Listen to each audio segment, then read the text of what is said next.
అందరికీ నమస్కారం. చందమామ కథలు ఛానల్కు స్వాగతం.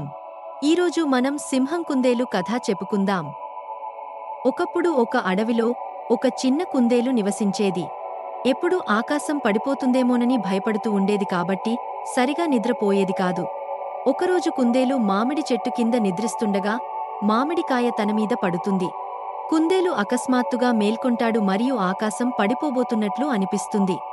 ఆకాశం పతనం కాబోతోందని అతనికి అనిపిస్తుంది. అందుకే భయంతో పరుగెత్తుకుంటూ ఆకాశం పడిపోబోతోందని అరవడం మొదలుపెడతాడు. దారిలో ఒక జింకను కలుస్తుంది. జింక అతనిని అడుగుతుంది, హే బ్రదర్ కుందేలు, నువ్వు ఎక్కడికి వేగంగా నడుస్తున్నావు? కుందేలు, ఏ జింక, ఆకాశం పడిపోబోతుందో అని నీకు తెలియదా? నేను నా ప్రాణాన్ని కాపాడుకోవడానికి పరిగెడుతున్నాను. నువ్వు కూడా నీ ప్రాణాన్ని కాపాడుకోవాలనుకుంటే నాతో పాటు పరుగెత్తు అంటుంది. భయంతో జింక కూడా కుందేలుతో పారిపోవటం ప్రారంభిస్తుంది. పారిపోతున్నప్పుడు వారు ఒక నక్కను కలుస్తారు.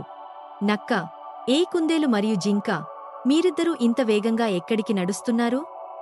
ఆకాశం పడిపోతుందని నీకు తెలియదా? నీ ప్రాణాన్ని కాపాడుకోవాలంటే నువ్వు కూడా మాతో పాటు పరుగెత్తాలి అంటుంది కుందేలు. అప్పుడు నక్క కూడా భయంతో ఇద్దరితో పాటు పారిపోవటం ప్రారంభిస్తుంది. ముగ్గురూ పరిగెత్తుకుంటూ పెద్దగా అరుస్తున్నారు. వారి అరుపులు విని గాడిదలు, గుర్రాలు, ఎలుగుబంట్లు మొదలైన అడవిలోని ఇతర జంతువులు కూడా భయంతో పారిపోవడం ప్రారంభిస్తాయి. జంతువులన్నీ పరుగెత్తుతుండగా సింహం గుహ ముందు నుండి వెళతాయి. సింహం తన గుహలో విశ్రాంతి తీసుకుంటోంది. వారి గొంతు విని సింహం మేల్కొంటుంది. అతను కోపంగా జంతువులన్నింటిని పిలిచి, ఇదంతా ఏమి జరుగుతోంది? జంతువులు ఇలా అంటాయి, మీ మహిమాన్విత, ఆకాశం పడిపోతుంది కాబట్టి మేమంతా మా ప్రాణాలను రక్షించుకోవడానికి నడుస్తున్నాము. ఆ జంతువుల మాటలు విని సింహం బిగ్గరగా నవ్వడం ప్రారంభిస్తుంది. ఆకాశం పడిపోవడం నువ్వు చూశావా అని సింహం నక్కను అడుగుతుంది. నక్క, లేదు మహారాజా, నేను చూడలేదు, జింక నాకు చెప్పింది. అప్పుడు సింహం జింకను, ఆకాశం పడిపోవడం చూశావా? అప్పుడు జింక, మీ మహిమాన్విత, కుందేలు నాకు చెప్పింది.